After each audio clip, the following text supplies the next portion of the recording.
नमस्कार जोहार। मेरा नाम है जितेंद्र और आप देख रहे हैं जेडी मीडिया।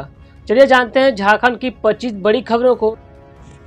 तो वही पहली बड़ी खबर निकल के आ रही है। लीज वांटन केस में सीएम हेमंत को बड़ी राहत। सुप्रीम कोर्ट ने जनहित याचिका को सुनवाई योग्य नहीं बताया। सोरेन बोले सत्यमेव जयते।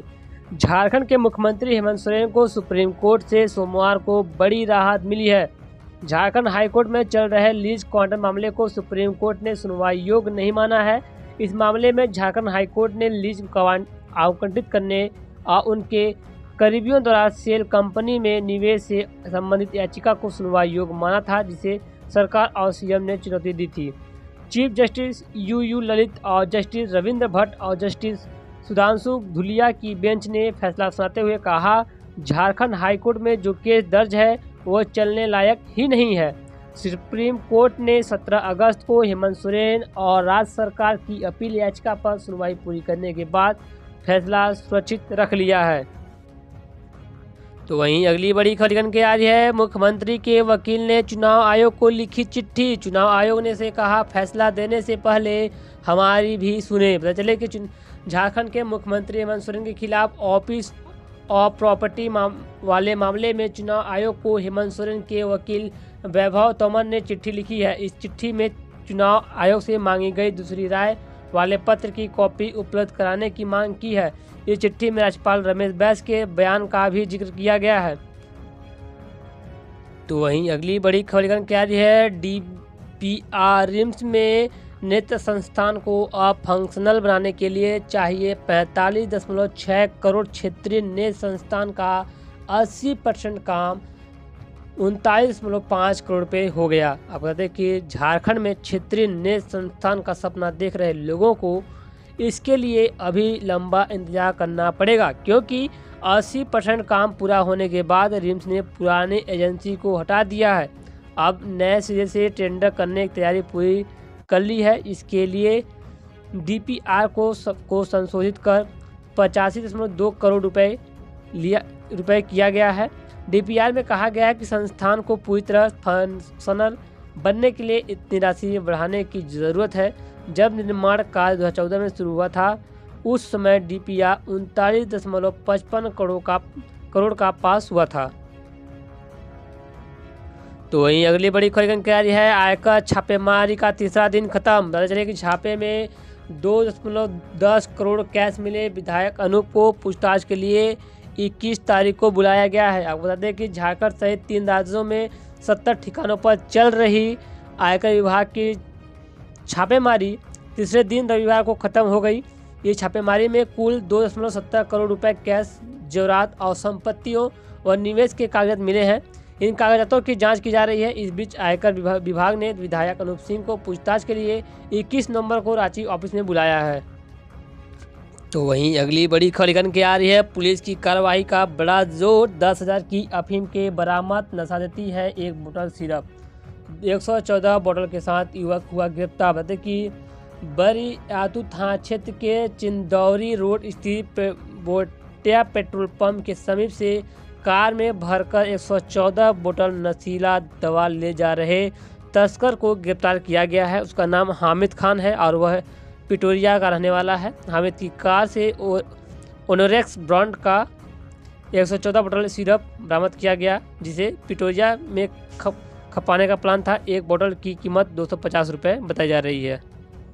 तो वहीं अगली बड़ी खबर क्या आ रही है। रंगदारी का मामले सामने आया है। बता दें कि रंगदारी मांगने का मामला सामने आ रहा है। टीपीएस के नाम पर मांगी रंगदारी, फोन काटा तो धमकी दिया युवक। बता दें कि सुखदेव नगर थाना क्षेत्र में रहने वाले 2 पेट्रोल पंप संचालकों को उग्रवादी संगठन टीपीसी के नाम पर रंगदारी मांगने के लिए कॉल किया गया। दोनों व्यवसायियों ने उग्रवादी संगठन टीपीएस का नाम सुनते ही कॉल काट दिया, जिसके बाद उन्हें मैसेज भेजकर बातचीत करने के लिए दबाव बनाया जा रहा है।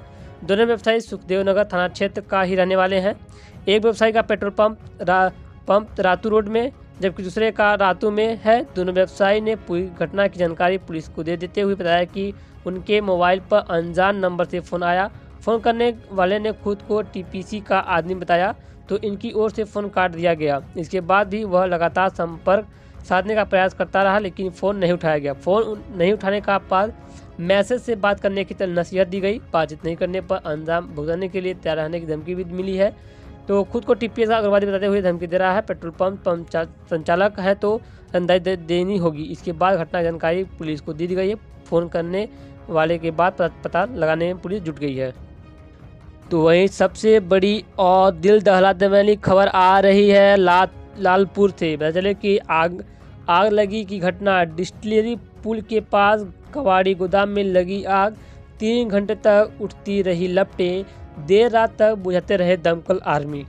आप बता दें कि लालपुर थाना क्षेत्र स्थित डिस्टिलरी पुल के समीप कबाड़ी गोदाम में रविवार की रात करीबन 11:45 पर अचानक आग लग गई, जिसके बाद मौके पर अफरा तफरी मच गई। दमकल की 3 गाड़ियां आग बुझाने के लिए मशक्कत करती रहीं, लेकिन सफलता नहीं मिल पाई। कबाड़ी गोदाम में सोए 2 व्यक्ति भी आग की चपेट में आ गए, जिनके काफ़ी मशक्कत के बाद सुरक्षित बाहर निकाला गया। कबाड़ी गोदाम में मौजूद स्टाफ का कहना था कि किसी ने जानबूझकर आग लगा दी है। हालांकि स्थानीय लोगों का कहना है कि गोदाम में किसी ने गांजा या सिगरेट पीने के बाद चिंगारी कचरे में फेंकी होगी, जिससे पूरा गोदाम जल गया। सूचना के बाद लालपुर थाने की पुलिस भी मौके पर पहुंची और देर रात तक स्थिति नियंत्रित करने में जुटी रही। तो वहीं एक बड़ी खबर क्या आ रही है, गरीब रथ को लेकर के एसी बोगियों में गंदगी का मामला सामने आ रहा है। बताते कि गरीब रथ क्रिया योग्य एक्स की ऐसी बोगी में कॉकरोच का आतंक। यात्रियों ने की मंत्री से शिकायत। आप बताते कि ट्रेनों की एयर कंडीशन बोगियों में पहले चूहों का आतंक रहता था, लेकिन अब कॉकरोच का आतंक छाया हुआ है। कॉकरोच का झुंड यात्रियों को अपने बेड पर ठीक से खाने नहीं देते, तो रात में चैन से सोने नहीं देते। लगातार आ रही शिकायत के बाद भी रेल प्रशासन सूद नहीं ले रहा है। हटिया हावड़ा क्रिया योग्य एक्सप्रेस ट्रेन की एसी बोगी B5 में कॉकरोच का वीडियो रेल मंत्रालय को ट्वीट कर शेयर किया गया है और कहा कि बहुत शर्म की बात है।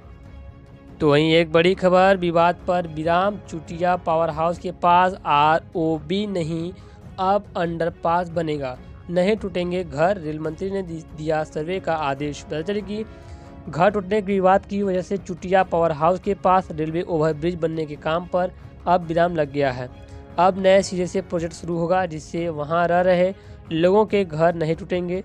चुटिया पावर हाउस के पास अब अंडरपास बनेगा, यानी रेलवे के ऊपर से नहीं बल्कि ट्रैक के नीचे से अंडरपास बनेगा। इसके लिए रेल मंत्री अश्विनी वैष्णव ने रेल मंत्रालय के अधिकारियों से कहा कि जल्द से जल्द सर्वे रिपोर्ट जमा करने का आदेश दिया है। यानी अब रेलवे ने ROP के प्रोजेक्ट को रद्द कर दिया है। पिछले दिनों सांसद संजय सेठ रेल मंत्री से मिले थे और उनसे चुटिया पावर हाउस के पास ROB को लेकर चल रहे विवाद पर बात की थी। इसी पर रेल मंत्री ने अंडरपास के लिए सर्वे का आदेश दिया है। तो वहीं अगली बड़ी खबर क्या आ रही है, झारखंड में बीजेपी का आक्रोश प्रदर्शन। हेमंत सोरेन सरकार पर जमकर बरसे बीजेपी नेता, हर मोर्चे पर बताया विफल।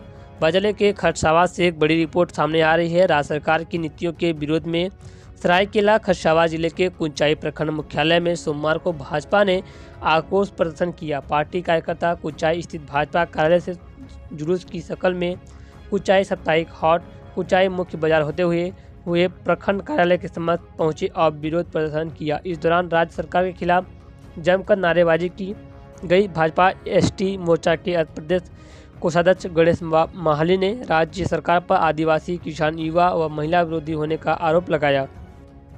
तो वहीं एक खबर निकल के आ रही है, जमशेदपुर से लेकर के जमशेदपुर के मानकों में बनेगा फ्लाईओवर। CM हेमंत सोरेन ने किया शिलान्यास। चले कि जमशेदपुर के मानकों में बनेगा फ्लाईओवर। CM हेमंत सोरेन ने शिलान्यास कर दिया है। सरकार आपके द्वार आपके कार्यक्रम के तहत पूर्वी सिंहभूम के जमशेदपुर पहुंचे CM हेमंत सोरेन ने मानकों पुल सह फ्लाईओवर निर्माण कार्य का शिलान्यास किया। करीब 4 किलोमीटर लंबाई वाले इस फ्लाईओवर की लागत करीबन 474.78 करोड़ रुपए आएगी। इसे 2.5 साल में पूरा करने का लक्ष्य निर्धारित किया गया है।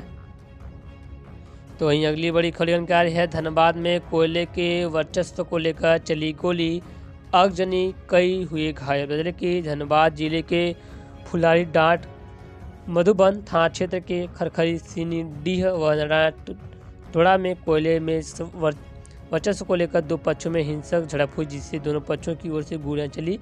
इसमें कई लोग जख्मी हो गए। मोटरसाइकिल व एक झोपड़ी नुमा दुकान को आग के हवाले कर दिया गया। वहीं मोटरसाइकिल क्षतिग्रस्त किया गया। एक पक्ष की ओर से 4 लेन खरखरी के पास सड़क जाम कर दिया गया। मामला कोयला चोरी में वर्चस्व स्थापित को लेकर बताया जा रहा है।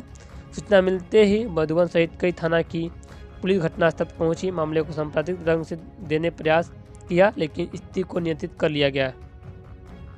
तो वहीं अगली बड़ी खबर है चंद्र ग्रहण को लेकर के। रांची में 9 मिनट तक दिखेगा चंद्र ग्रहण। कार्तिक पूर्णिमा के दिन लग रहा साल का अंतिम चंद्र ग्रहण। बता दें कि कार्तिक पूर्णिमा मंगलवार को है और सोमवार को दिन के 3:59 में पूर्णिमा लग जाएगा, जो मंगलवार को दिन के 3:53 तक रहेगा। मंगलवार को भरनी नक्षत्र है, जो रात 1:52 तक रहेगा। इस दिन स्नान आदि की पूर्णिमा है। इस दिन कार्तिक मास का समापन और व्रत नियम आदि का समापन हो जाएगा। तो वहीं अगली बड़ी खबर है रांची में अब भी सबसे ज़्यादा एक्टिव केस स्टेट में आंकड़े हुए कम। चले कि झारखंड में कोरोना के आंकड़े में कमी है, लेकिन एकदम से ख़त्म नहीं हुए हैं। स्वास्थ्य विभाग के आंकड़ों के मुताबिक राज्य के 14 जिलों में कोरोना के एक भी मरीज नहीं है, जबकि राजधानी रांची ऐसा जिला है जहां सर्वाधिक एक्टिव केस अब भी हैं। यहां कोरोना के मरीजों की संख्या 12 है। राज्य में 4 जिले ऐसे हैं जहां एक एक्टिव केस हैं। स्वास्थ्य विभाग लोगों को इससे बचने की सलाह दे रहा है। तो फिलहाल खबरों में दोस्तों बस इतना। यही थी आज की कुछ सुबह से लेकर शाम तक की बड़ी खबरें, जो कि शाम के समाचार संध्या समाचार के साथ आ रही थी। उम्मीद है खबरों को शेयर कर दें और लाइक कर दें। चैनल पर नया है सब्सक्राइब करके बेल आइकन प्रेस कर ले ऐसी खबर पाने के लिए। फिर मिलते हैं नए खबरों के साथ, तब तक लिए जय हिंद, वंदे मातरम।